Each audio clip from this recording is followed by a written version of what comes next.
Jornal em Foque. Apoio Unisanta, Universidade do Grupo de Excelência do MEC. Boc News, o jornal gostoso de ler e bom de negócios.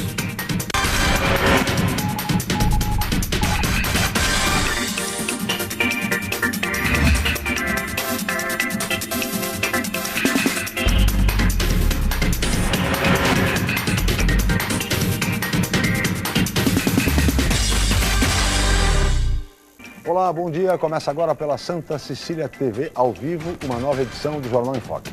E nesta segunda-feira, dia 16 de junho, nós estamos recebendo, com muito prazer, o médico infectologista, professor Marcos Caseiro, e como comentarista, o colega jornalista Aldo Neto.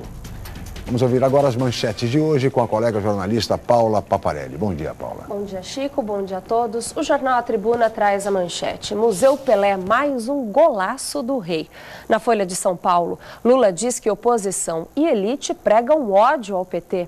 No Estadão, PT recicla slogan e diz que esperança vencerá ódio. O semanal Boc News 1000, edição histórica.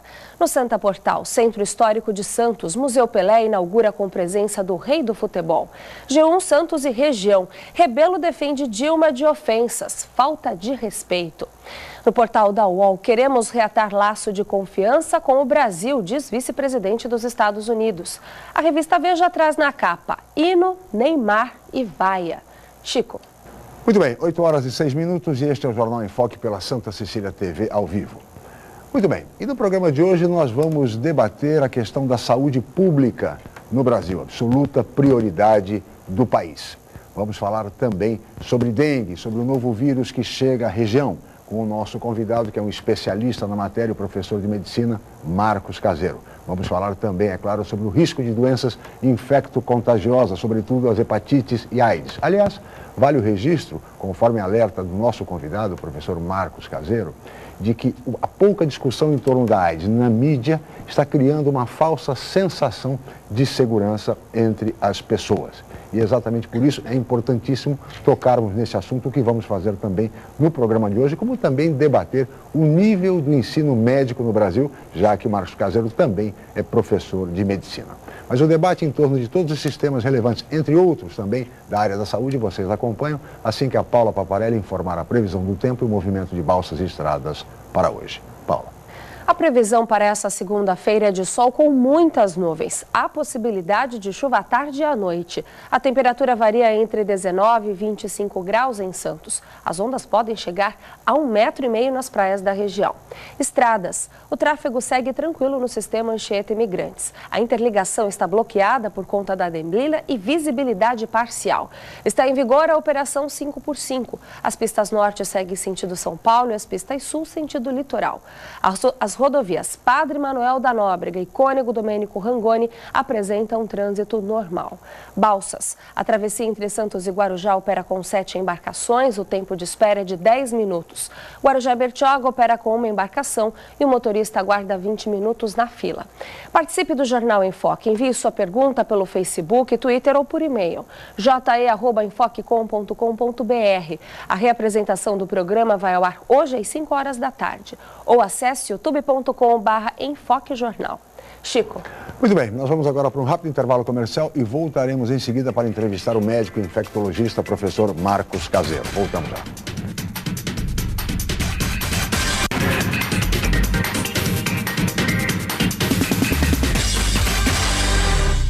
Atenção universitários, faça já a sua transferência para a Universidade Santa Cecília, Unisanta. São 33 cursos de graduação presenciais e à distância nas áreas de exatas, humanas, biológicas e saúde. Aproveite para ter acesso ao melhor ensino com 25% de desconto na mensalidade. Faça parte da geração Unisanta e tenha orgulho de dizer: eu sou do Santa. Informações 32027101 ou www.unisanta.br. 1000 músicas para ouvir, 1000 livros para ler, 1000 filmes para assistir, 1000 praias para curtir, 1000 cidades para conhecer, 1000 gols de Pelé.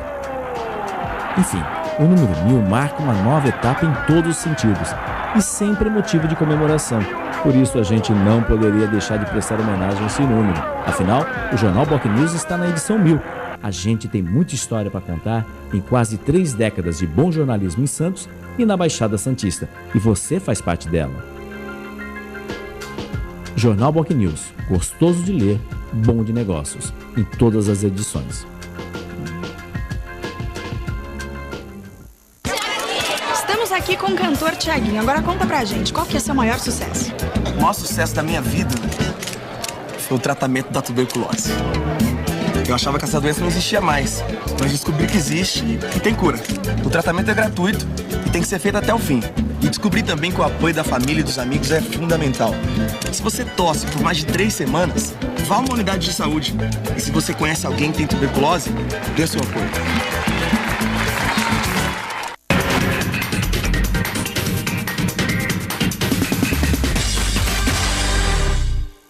Muito bem, estamos de volta com o Jornal em Foque desta segunda-feira, 16 de junho, e hoje recebendo com muito prazer o médico infectologista, professor Dr. Marcos Caseiro e o colega jornalista Aldo Neto como comentarista. Nós agora vamos ver o VT do programa de hoje. Paula. Apenas 1 em cada 3 estabelecimentos comerciais tem todos os equipamentos e funcionam dentro das exigências do Corpo de Bombeiros. É o que aponta um estudo da própria corporação realizado na Baixada Santista e Vale do Ribeira. É o que você confere na reportagem de Amanda Barbieri. Para que um clube, restaurante ou hotel funcione regularmente, é preciso que todos os cômodos e a estrutura da edificação estejam de acordo com algumas normas exigidas pelo Corpo de Bombeiros. Saídas de emergência, extintores, iluminação de emergência e sinalização de emergência. Todas as casas têm que ter esses itens.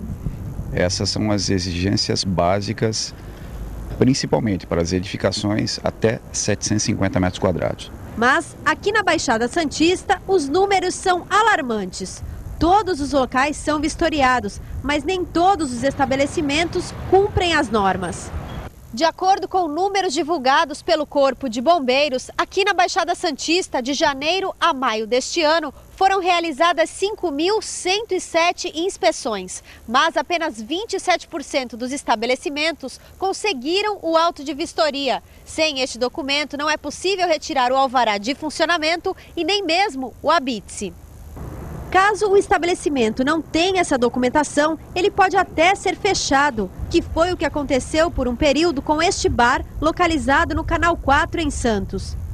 Ele foi impedido de funcionar em abril do ano passado por falta do AVCB e correu até risco de ser lacrado definitivamente. Mas após serem feitas as alterações necessárias, ele foi reaberto 6 meses depois. Para obter o laudo de vistoria, algumas edificações de maior porte também precisam apresentar um projeto técnico de segurança contra incêndio.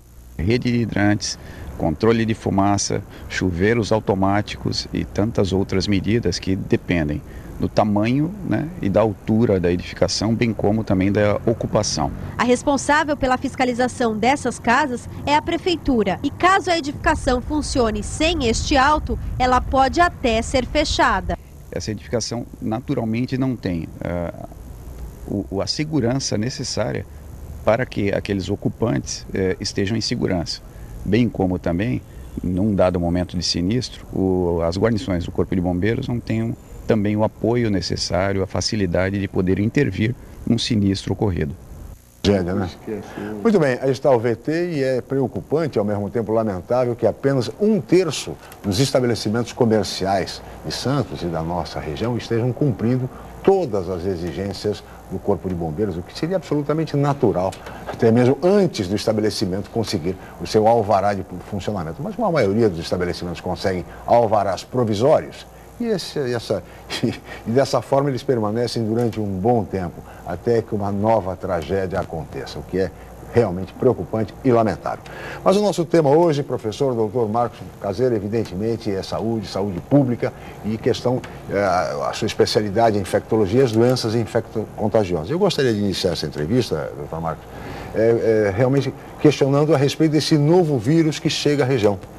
Um vírus também de transmissão vetorial, vindo pelo Aedes aegypti, mas que não é dengue, como o senhor estava explicando aqui no bastidor. É o chikungunya, o nome desse novo vírus. Bom dia, obrigado pela presença, doutor Marcos. Bom dia a vocês, bom dia aos nossos ouvintes.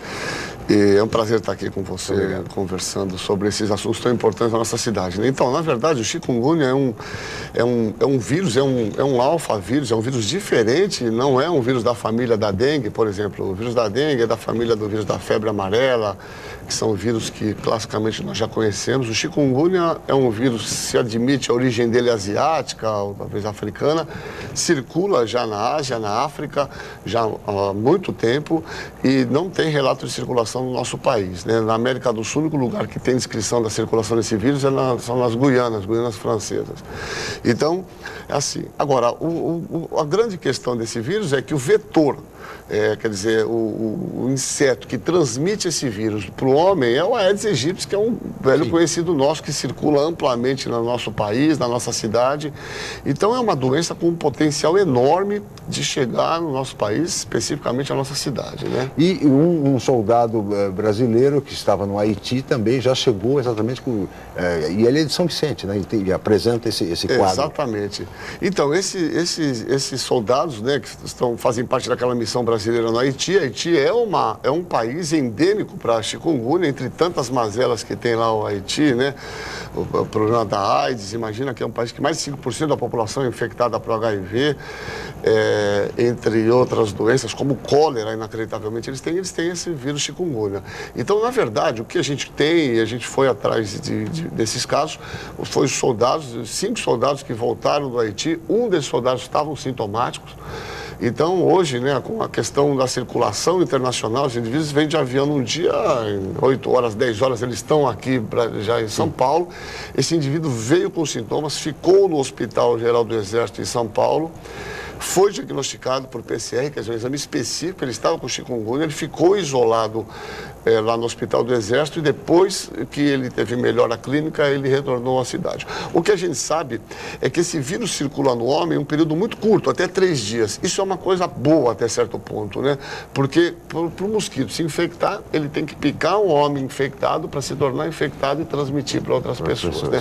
Mas isso é o que a gente sabe, certamente a nossa cidade tem esse potencial de transmissão e a gente tem que ficar alerta o tempo inteiro, né? Antes de passar para o Aldo, professor Marcos Caseiro, e é grave a sintomatologia, enfim, leva a óbito, por exemplo? Essa é uma doença grave pela morbidade, mano. Chikungunya, na linguagem africana, significa o homem que enverga.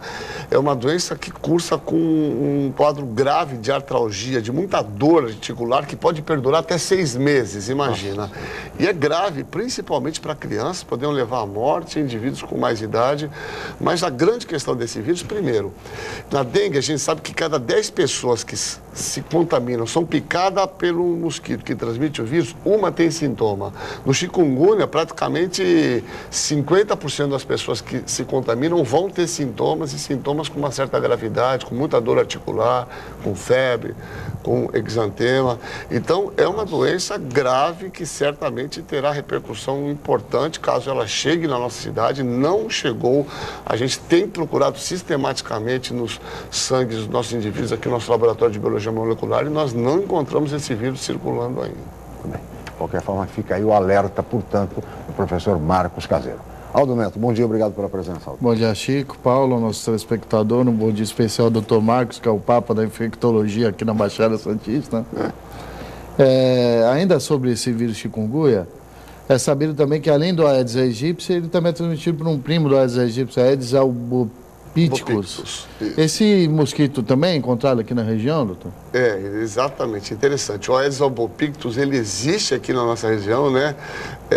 O Aedes albopictus é conhecido como tigre asiático, é um mosquito extremamente importante na transmissão vetorial da dengue em todo o sudeste asiático. Aqui no nosso país, não muito, mas assim, nós temos Aedes albopictus aqui na nossa cidade. Interessante, a gente tem detectado nas armadilhas que nós temos na cidade, principalmente o Aedes albopictus, ele tem uma situação ecológica, principalmente nas regiões próximas ao morro, em área rica em vegetação, e nós temos encontrado Aedes albopictus aqui sistematicamente nas nossas armadilhas na região portuária.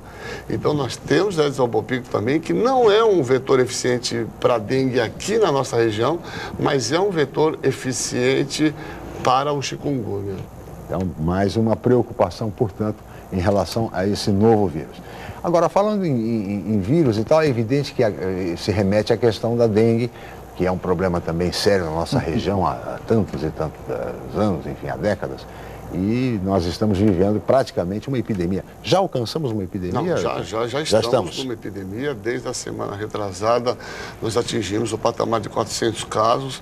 Então, nós estamos numa epidemia. Então, os casos, a partir de agora, que são notificados, as pessoas que chegam com sintomas clínicos, elas já são notificadas como caso. Na verdade, houve uma demora muito grande nesse momento de determinação da epidemia, porque, assim, muitos casos, esse é um entendimento importante, né? Muitos indivíduos sintomáticos, nós tivemos muitos casos esse ano, muitos, né? Claramente, todo mundo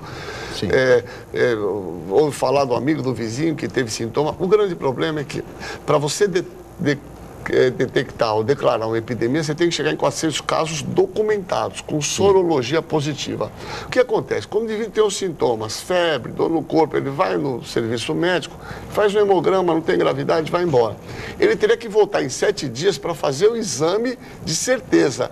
O indivíduo já melhorou, ele não volta. Então, você acaba tendo um retardo nesse diagnóstico.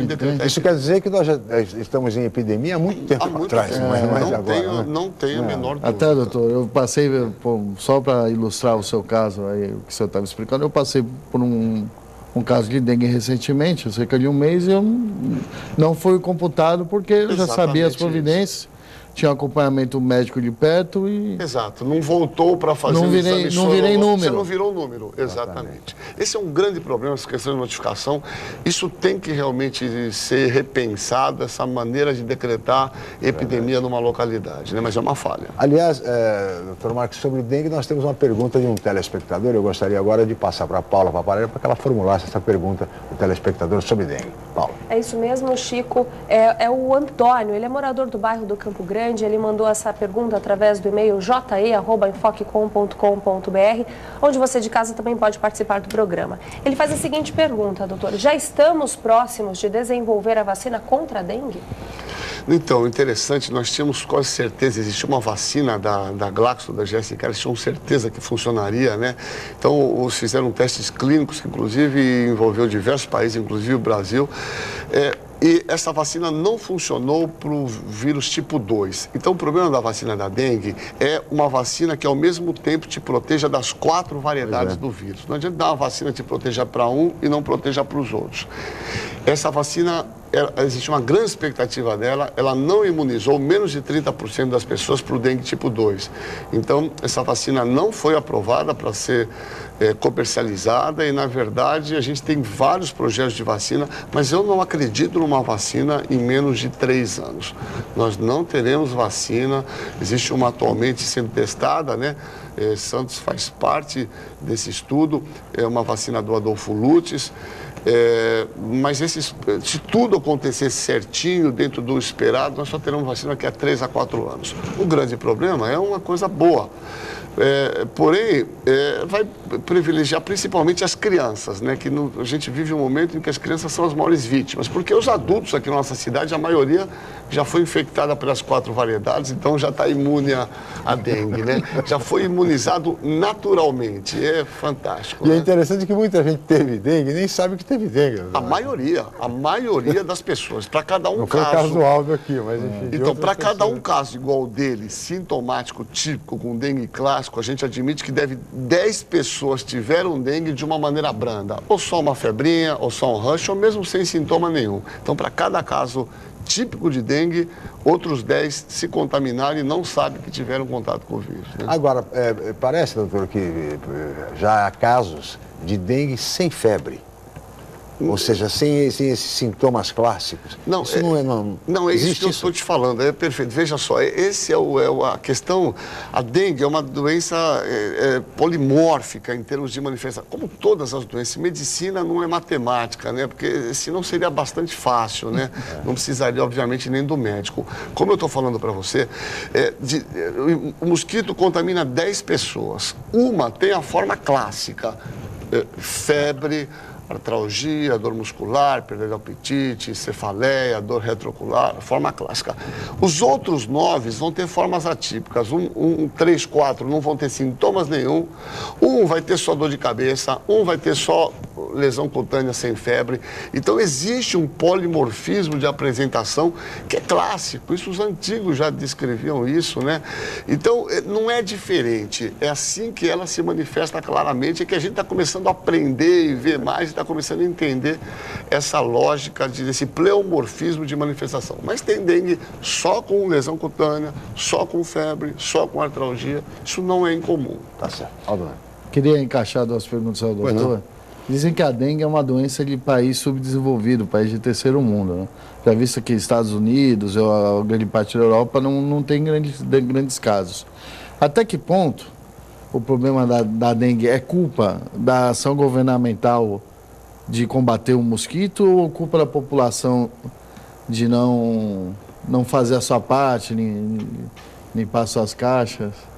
Não, essa é uma pergunta fantástica, né? Na verdade, os países, né, vamos dizer assim, desenvolvidos, eles não têm dengue a princípio porque eles não têm o vetor lá. Quer dizer, as condições climáticas não propiciam a proliferação desse vetor de uma forma intensa.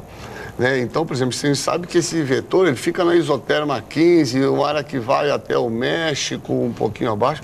Mas, por exemplo, tem estudos que se admite que nos próximos 30 anos, com esse aumento de até 1 grau, um pouco mais na temperatura, certamente a área de replicação desse mosquito vai se estender a esses países de primeiro mundo. Você tem dengue no sul dos Estados Unidos, né, na região do Texas, mas de uma forma mais branda. Mas, por outro lado, você tem países tropicais que você não tem dengue, como a Austrália. Então, assim, não dá para determinar que as condições climáticas, né, o determinismo geográfico lá do Ratzel determina as condições de vida da população. A gente tem tecnologia. Esse Aedes já foi erradicado no nosso país 2 vezes. 2 vezes ele já foi erradicado no nosso país. Ele voltou a entrar no nosso país. Então, assim, existe, na verdade, uma falta de empenho, ou, na verdade, algumas coisas que se tornaram obsoletas, que é a entomologia. É o estudo, o financiamento de estudo desses insetos, do comportamento desses insetos. Veja, tudo que a gente está falando aqui, chikungunya, febre amarela, dengue, tem a ver com o mosquito. Ora, a questão fundamental é o vetor. Então, a gente se preocupa muitas vezes demasiadamente com a doença e esquece que a questão é o controle vetorial. A população tem um pouco de culpa, de alguma maneira, mas as condições de urbanização, elas são fundamentais, né, para a proliferação desse mosquito, principalmente do Aedes, que se adaptou plenamente a condições urbanas, né? O senhor consideraria, doutor Caseiro, eficaz a política anti-dengue no Brasil? Não, eu acho que tem muita falha. Eu, particularmente, acho que não tem uma política para dengue no nosso país, né? Eu acho que nós tivemos umas histórias bem-sucedidas, né? Que é o famoso casal Dene, que foram os grandes entomologistas. Na época, foram financiados pela Fundação Rockefeller, na década de 40, 50, onde foi feito um chamado guarda sanitários. Era um trabalho de uma maneira absolutamente vertical, com um controle vetorial, em que se conseguiu erradicar esse vetor com muito menos tecnologia, com muito menos condições econômicas do que a gente tem agora. Então, eu acho que é uma questão de decisão política, é a questão de se investir mais no entendimento desse comportamento, da ecologia desse vetor, e se trabalhar mais nessa questão de sanidade, coisa que o Saturnino de Brito fez aqui em Santos há 100 anos atrás, construiu os canais, pôs os peixinhos dentro do canais para não haver... Canais que estão em tanta discussão ultimamente, agora voltar à discussão, é bom sim, lembrar verdade, sempre do Saturnino de Brito. Santos era uma cidade que era considerada um porto maldito. As pessoas paravam aqui no porto, morriam de malária, morriam de dengue, de febre amarela. Então, esse grande sanitarista fez esse projeto que perdura até hoje, maravilhoso, né? Que foi de saneamento, de recolher essas águas no canal. Pensou em tudo. Pois até os peixinhos, os lebis, que ele importou da França para que não houvesse ciclo do Aedes, que tem um ciclo aquático para que eles comessem as larvinhas lá dentro da água. Mas depois disso, muito pouco se pensou localmente principalmente nesse sentido, né? Doutor Marcos, peço sua licença, nós vamos para um rápido intervalo e no próximo bloco vamos falar sobre hepatites e AIDS. Voltamos lá.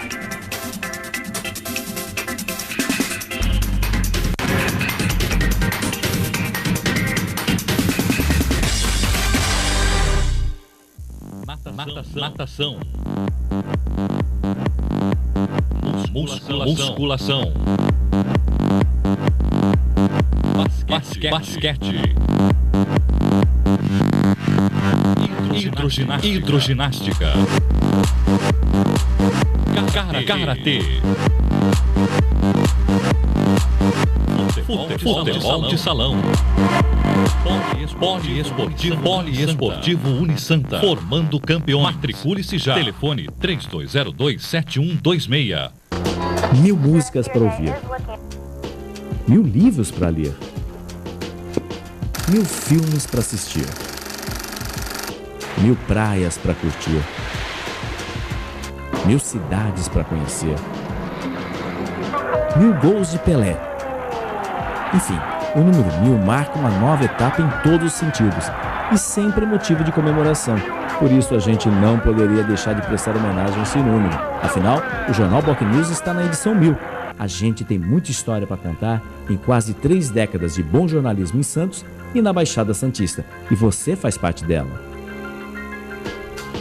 Jornal BocNews, gostoso de ler, bom de negócios, em todas as edições.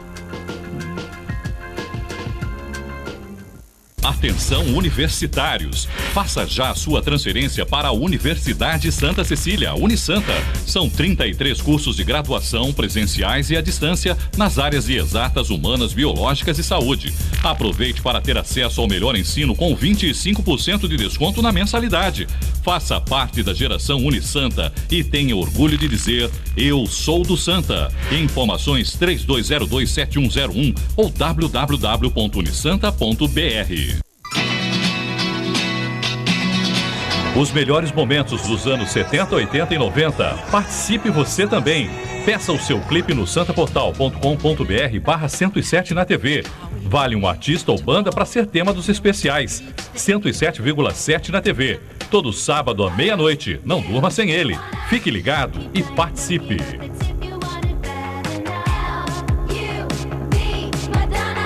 A Unisanta, mais uma vez, entre as melhores universidades do país, pelo Guia do Estudante 2013 da Editora Abril. Na região, é a universidade com maior número de cursos avaliados pelo Guia do Estudante, com a excelente nota 4. A Unisanta foi incluída no seleto grupo de excelência do MEC, no qual estão apenas 9% de instituições de ensino superior do país. Todos os cursos da Unisanta com excelentes conceitos do MEC. Uma grande vitória pelo esforço de funcionários, professores, alunos, ex-alunos e diretores. Universidade Santa Cecília, excelência em educação.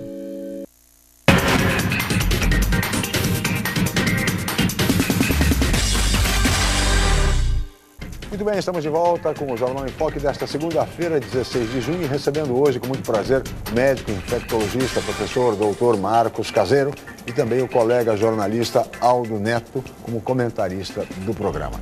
E neste bloco, doutor Marcos, eu gostaria de começar conversando sobre a questão da AIDS.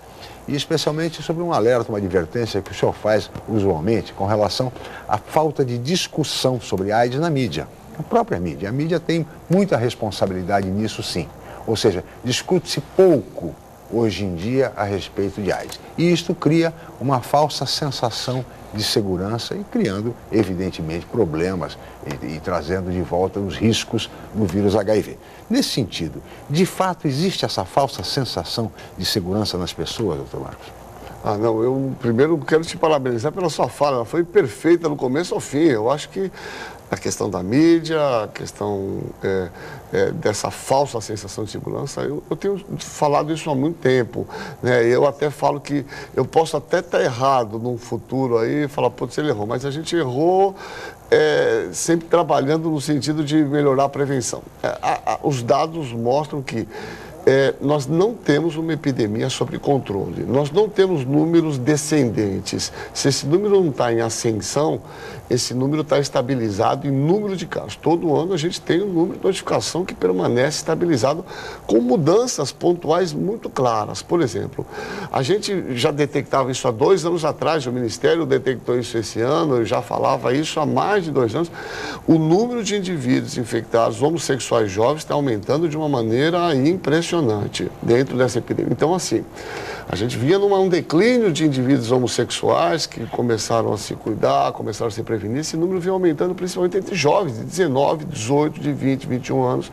E é assustador, é inaceitável isso, né? Esses indivíduos que não viveram o pico da epidemia, e você atende, eles falam assim, não, se pegar o HIV, tem remédio, o remédio funciona. Quer dizer, é uma sensação errônea de falsa segurança e uma sensação errônea de que os medicamentos são a resolução dos problemas do HIV, né? Tanto isso é verdade, me permite no seu programa já falar isso, a gente vai fazer um grande movimento. Existe um grande trabalho hoje que está capitaneado lá pelo Fábio Mesquita no Ministério da Saúde, que é uma proposta da Organização Mundial de Saúde de tratar todos os pacientes infectados. Então, essa proposta já é uma recomendação nossa do Ministério da Saúde. A gente vai levar essa discussão. O indivíduo descobriu que tem HIV, ele começa a tratar. Por quê? É a estratégia de tratar como forma de prevenção. Você já começa a tomar o coquetel. Começa a tomar o coquetel. Descobriu, testar, começa. Tratar. Isso. Porque a gente viu quando reduz a quantidade de vírus, no momento que ele começa a tomar o remédio, ele zera, ele detecta na corrente circulatória o vírus, mesmo que ele falhe na prevenção, a possibilidade de transmissão diminui de uma maneira muito acentuada.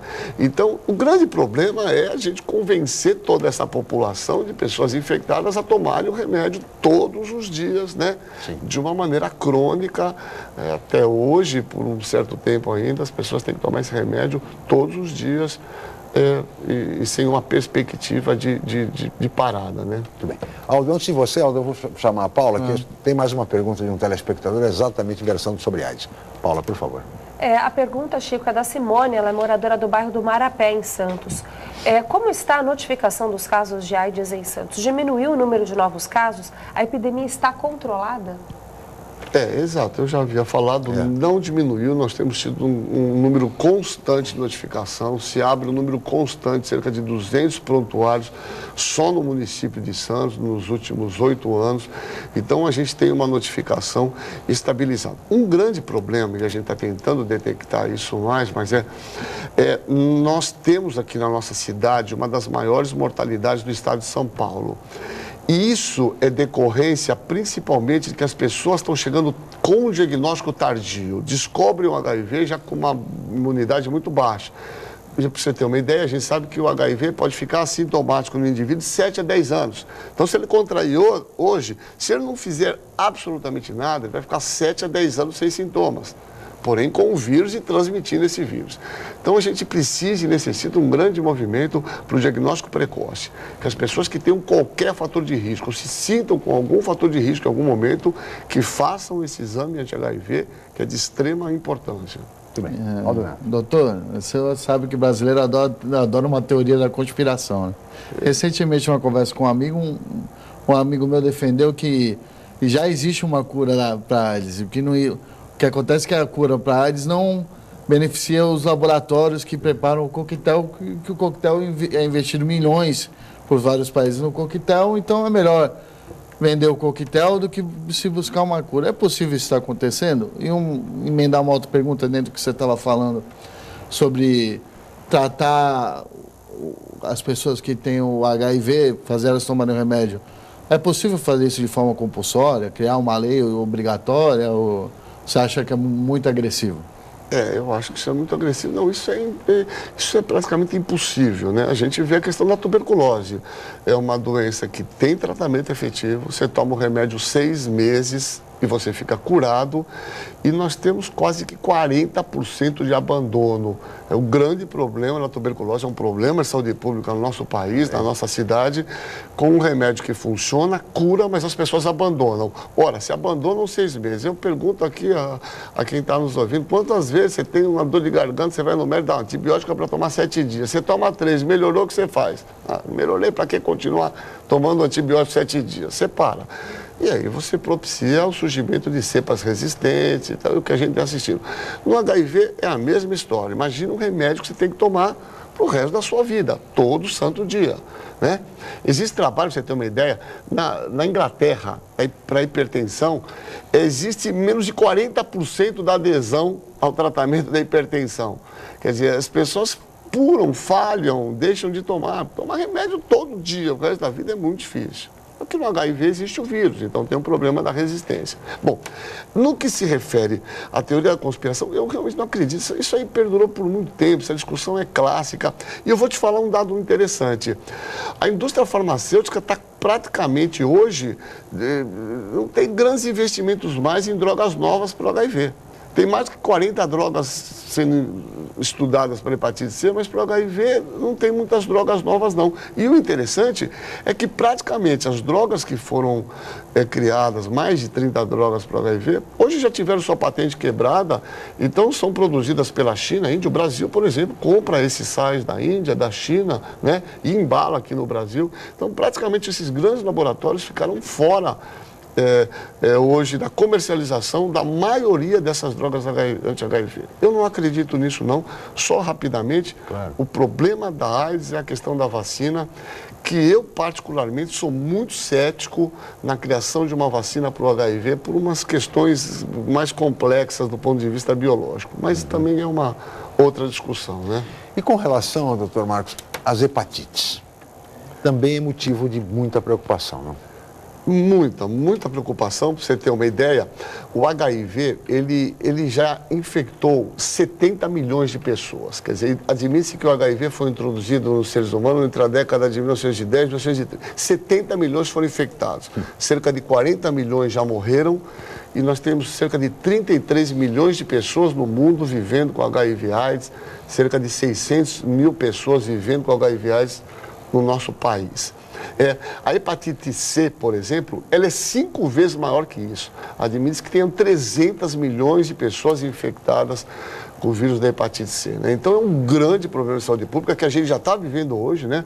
O número de indivíduos com hepatocarcinoma e com cirrose que evoluem para a necessidade de transplante hepático aumentou de uma maneira acentuada nos últimos 10 anos. Então, é um problema de saúde pública, porém, a hepatite C, as notícias são muito boas, são fantásticas, né, com os remédios novos que estão saindo aí, com praticamente você tomando 2 comprimidos com cura de praticamente 100% em 3 meses de tratamento. O problema dessas drogas, né, é o custo delas, né? Essa droga, uma droga que chama Sofosbuvir, para você ter uma ideia, ela custa $1.000 por comprimido por dia. Um tratamento dela custa $80 mil hoje nos Estados Unidos, né? E há uma perspectiva do governo brasileiro de estar negociando de uma forma forte, de estar comprando, mas a hepatite C, apesar de ser um grande problema, a perspectiva dela é boa. Muito bem. Doutor Marcos, peço sua licença, nós vamos para mais um rápido intervalo comercial e voltaremos em seguida com o Jornal em Foque.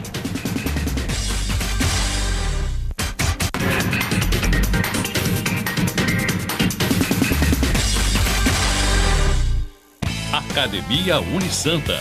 Bem-estar, saúde e qualidade de vida. Mais de 80 aparelhos de última geração. Profissionais qualificados para orientar as atividades de modo personalizado. Ambiente agradável com muito conforto para todas as idades. Musculação é na Unisanta. Academia Unisanta. Dê uma força para a sua saúde. Informações 3202-7126. 1000 músicas para ouvir. 1000 livros para ler. 1000 filmes para assistir. 1000 praias para curtir. 1000 cidades para conhecer. 1000 gols de Pelé. Enfim, o número 1000 marca uma nova etapa em todos os sentidos e sempre é motivo de comemoração.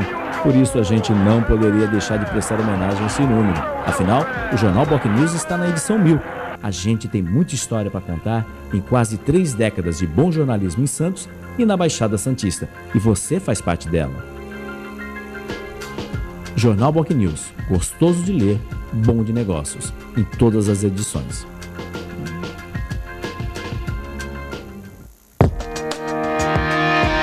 Roqueira, romântica, nerd ou que gosta de esporte ou de não fazer nada. Artista estudiosa, tímida ou divertida, atrapalhada, indecisa, ou que sabe o que quer da vida. Cada menina é de um jeito, mas todas precisam de proteção. Pra se proteger do HPV, não perca a vacinação. A vacina contra o HPV já está disponível para as meninas de 11 a 13 anos para prevenir o câncer do colo de útero. Fique atenta ao período de vacinação da escola ou procure uma unidade de saúde. Cada menina é de um jeito, mas todas precisam de proteção. Pra se proteger do HPV, não perca a vacinação. Cada menina é de um jeito, mas todas precisam de proteção. Ministério da Saúde, Governo Federal.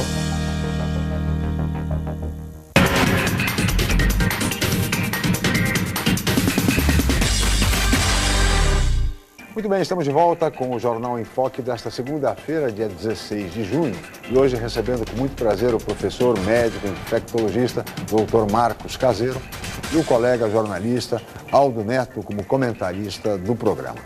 E, doutor Marcos, eu queria falar um pouco agora a respeito, que o senhor explicasse para os nossos telespectadores o que vem a ser a profilaxia pós-exposição com relação à AIDS e em que medida isso pode ajudar os jovens no Brasil. Isso é uma excelente pergunta e extremamente oportuna, né? Na verdade, o Brasil já adotou isso no Ministério da Saúde e preconiza isso.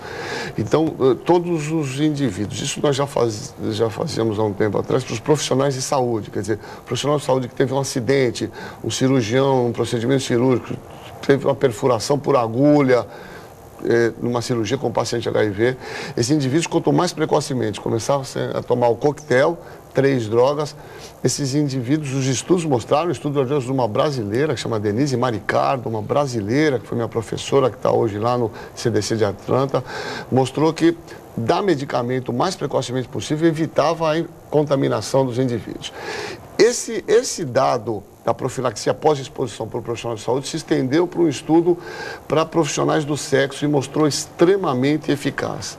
E isso hoje se estendeu para todo mundo. Então, isso vale para todas as pessoas que tiverem um risco. Isso é, o indivíduo que... Um comportamento de risco. Teve uma relação sexual com uma parceira desconhecida, com uma garota de programa, com uma trabalhadora de sexo, que não sabe do seu estado sorológico, ou eventualmente sabe, não usou preservativo. Esses indivíduos devem procurar imediatamente o serviço médico. Aqui em Santos, por exemplo, no fim de semana, qualquer pronto-socorro, para esses indivíduos imediatamente começarem a tomar o coquetel. Esse medicamento é distribuído gratuitamente, o indivíduo tem que tomar esse medicamento por 1 mês, e a chance de ele não se contaminar é muito grande. Idealmente nas 8 primeiras horas, mas ele pode tomar até 72 horas pós-exposição. Então, isso faz parte do Programa Nacional de DST. Hoje, qualquer indivíduo que tiver um comportamento de risco, teve uma relação não protegida, ele pode procurar o serviço médico durante a semana, ele procura o centro de referência em AIDS ou qualquer centro de saúde, que ele será orientado e receberá um medicamento para tomar durante 1 mês. Isso é fundamental e reduz acentuadamente a possibilidade de ele se contaminar. Da maior importância, portanto, essa profilaxia pós-exposição. Aldo Neto. Só para deixar claro, esse é um procedimento que é válido em todo o país ou é específico aqui para Santos? Não, esse é um programa do Ministério da Saúde, isso vale para o nosso país como um todo e é fundamental que as pessoas tenham isso. Isso não deve, de alguma maneira, fazer com que as pessoas se tranquilizem no sentido de não se prevenir, de não usar o preservativo em todas as suas relações sexuais com parceiros desconhecidos ou com parceiros eventuais. Agora, se esse procedimento falhar, se houver uma ruptura de um preservativo, esses indivíduos devem saber que eles têm a possibilidade de usar essa medicação. Quanto mais oportuno, quanto mais rápido, e é uma chance de diminuir de uma forma muito acentuada a possibilidade de se infectar, né? Existe essa possibilidade. Portanto, a pessoa pode, por exemplo, no final de semana, procurar um pronto-socorro central em Santos, por exemplo. Exatamente. O pronto-socorro tem esse medicamento disponibilizado, ele recebe o medicamento para o fim de semana e é encaminhado a segunda-feira para o Centro de Referenciais, que é na Silva Jardim, número 90, onde ele vai preencher lá uma fichinha, uma coisa rápida pelo nosso serviço, assistente social, psicólogo, e receberá um medicamento para um mês. Colherá sangue naquele momento e colherá sangue depois de um mês e receberá um medicamento gratuito para tomar por um mês. Doutor, só para deixar claro para a população aqui da cidade não sair transando sem camisinha. Isso. O risco ainda existe. Isso é só uma forma de prevenção, de diminuição do vírus infectar a pessoa, não é isso? Exatamente, eu falei exatamente isso. Né? Isso não deve ser um comportamento que deve ser tomado pelas pessoas. Falar, tem a profilaxia, vamos transar e depois eu vou tomar o remédio. O remédio tem efeito adverso importante, o remédio dá diarreia nos primeiros dias, dá ânsia de vômito, né? São 6 comprimidos por dia, por um mês, não é uma coisa simples, as pessoas devem evitar a necessidade de ter que fazer isso. Elas devem continuar se protegendo. Essa continua sendo a regra que a gente vem falando há 35 anos, o mesmo discurso. Proteção. Usar o preservativo, por exemplo, é obrigatório. Agora, nesse sentido, professor Marcos, com relação aos jovens, o senhor já disse que há essa preocupação, e com relação ao pessoal de mais idade, o pessoal da terceira idade, ainda há comportamentos de risco, enfim, há a incidência muito grande? Né? Esse é um grande dado, né? O dado é que é uma doença que ela tem um comportamento de transmissão que envolve um relacionamento sexual, uma coisa que a princípio todos os seres humanos, por uma questão biológica, fazem, né? E, obviamente, as medidas, o enfoque que tem que ser dado em diferentes populações não é o mesmo. Para o jovem, eu insisto e não falei aqui, eu sempre falo a mesma coisa, né? Os jovens, eu acho que a gente tem que cada vez mais discutir a questão da vulnerabilidade, essa palavra que eu adoro, a gente tem que trabalhar com ela. Os jovens saem no fim de semana, saem da semana, bebem, eventualmente usam droga, que é a minoria, e obviamente perdem um pouco a dimensão do risco. Isso torna eles vulneráveis. Olha, é um bêbado. Eu falo, por que eu vou usar a camisinha numa relação? Eu não vou pegar. Pega. Por outro lado, é a questão dos indivíduos acima de 60 anos, dos idosos, que se imaginava, provavelmente, que esses indivíduos não têm relacionamento sexual mais, que é um erro grave, talvez uma falta de entendimento das políticas competentes, imaginar que esses indivíduos têm um relacionamento sexual, uma grande maioria, eu diria normal, mas continuam se relacionando sexualmente. A grande questão é, esses indivíduos acima de 50 e 60 anos não foram criados, educados com a cultura do preservativo. Exatamente. Então, é muito difícil mudar o comportamento. O indivíduo com 60 anos falar, como pode, nunca peguei até hoje, mas se hoje que eu vou pegar, eu tenho que usar. Associado a isso, o indivíduo com 60 anos, ele tem, na verdade, uma dificuldade maior de ereção. E, obviamente, isso é um fator que muitas vezes dificulta ele ter que usar o preservativo, colocar o preservativo, né? E certamente essas drogas novas, né? Essas drogas mudaram o comportamento nessa faixa etária e certamente propiciou que esses indivíduos mudassem o seu comportamento sexual. Aumentou um pouco a incidência nessa faixa etária, mas não é uma coisa significativa que chame a atenção de uma maneira acentuada, não, viu? E, de fato, a questão do comportamento cultural e mais novas drogas como o Viagra e tantas outras, exatamente mudaram completamente esse comportamento. Aldo Neto. Doutor, queria tirar uma curiosidade que eu tenho contra as ações públicas contra a AIDS. A gente vê muita distribuição de preservativo masculino, mas hoje já existe o preservativo feminino, e já foi comprovada a sua eficácia, porém o poder público não distribui esse tipo de preservativo para a população.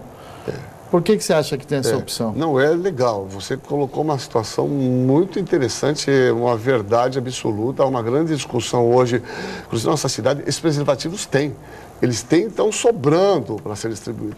Obviamente, o preservativo feminino ele é mais complicado do ponto de vista do uso para a mulher, mas ele é uma opção que deve, obviamente, ser usada em condições, em situações em que a questão do relacionamento da homem e da mulher, a mulher se torna mais vulnerável na questão do parceiro que não quer usar o preservativo e, obviamente, a mulher deve exigir o seu direito de estar usando esse preservativo. Eu quero te dizer que a gente vai iniciar uma campanha grande aqui em Santos para estimular o preservativo entre as mulheres. Ele tem Ele é disponibilizado, mas nunca se trabalhou de uma forma efetiva e legal a sua lembrança, porque ele existe. As mulheres têm o direito de se proteger quando muitas vezes no relacionamento o homem não quer usar, ela deve usar e ele existe disponibilizado para ser dado sim. Muito bem. Marcos, o senhor é professor de medicina, enfim, e eu queria aproveitar este final do programa para discutir um pouco a questão do ensino médico no Brasil. Recentemente, o exame do CRM, do CREMESP, o Conselho Regional de Medicina do Estado de São Paulo, um exame aplicado aos recém-formados, o índice de reprovação foi da ordem de 60%, o que me parece, assim, uma coisa muito preocupante. Como é que o senhor avalia o ensino médico no Brasil? Não, essa é uma pergunta bastante complexa, né? Eu acho que o que nós temos problemas importantes na questão do ensino médico, na qualidade de que esses médicos estão formando, quer dizer, numa política também que provavelmente tem sido adotado e será adotado pelo governo federal no sentido de se abrir e se disponibilizar mais faculdades de medicina, muitas vezes sem uma estrutura adequada, sem a disponibilidade de um hospital para a formação.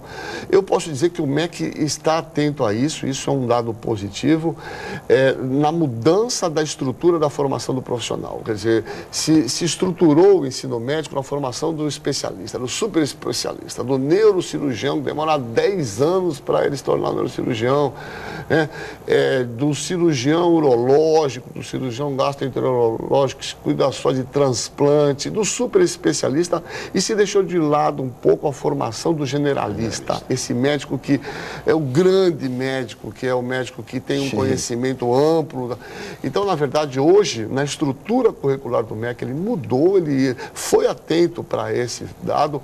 Então, hoje, os médicos na formação terão uma mudança importante no sentido de cumprirem uma carga horária muito maior dentro da chamada medicina da família e dentro da clínica médica e uma parte muito grande no atendimento pronto-socorro. Então, o MEC já está atento a isso e já modificou a estrutura curricular. Eu espero que nos próximos anos nós tenhamos uma mudança significativa nesse panorama. Muito bem. Aldo Neto, para terminar, rapidamente. Doutor.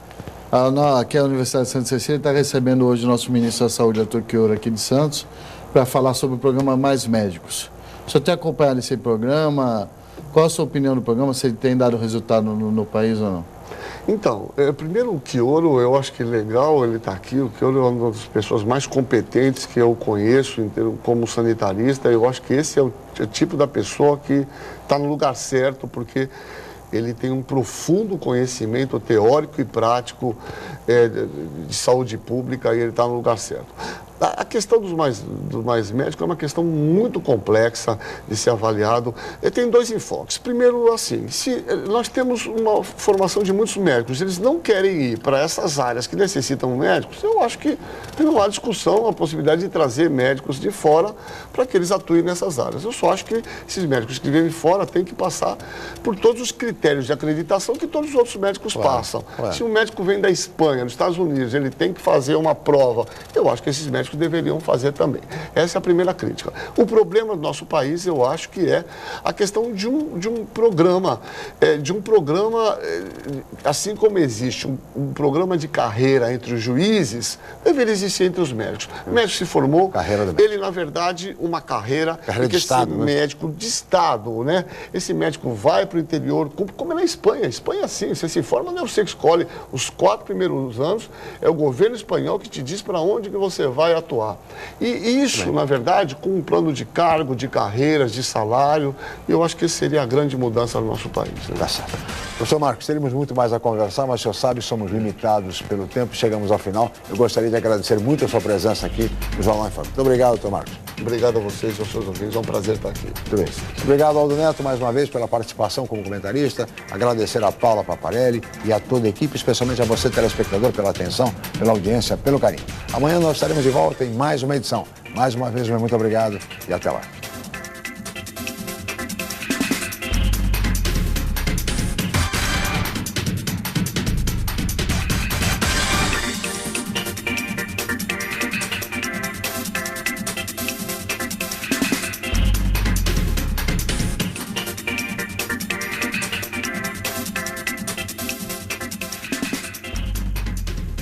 Jornal em Foque. Apoio Unisanta, Universidade do Grupo de Excelência do MEC. BocNews, o jornal gostoso de ler e bom de negócios.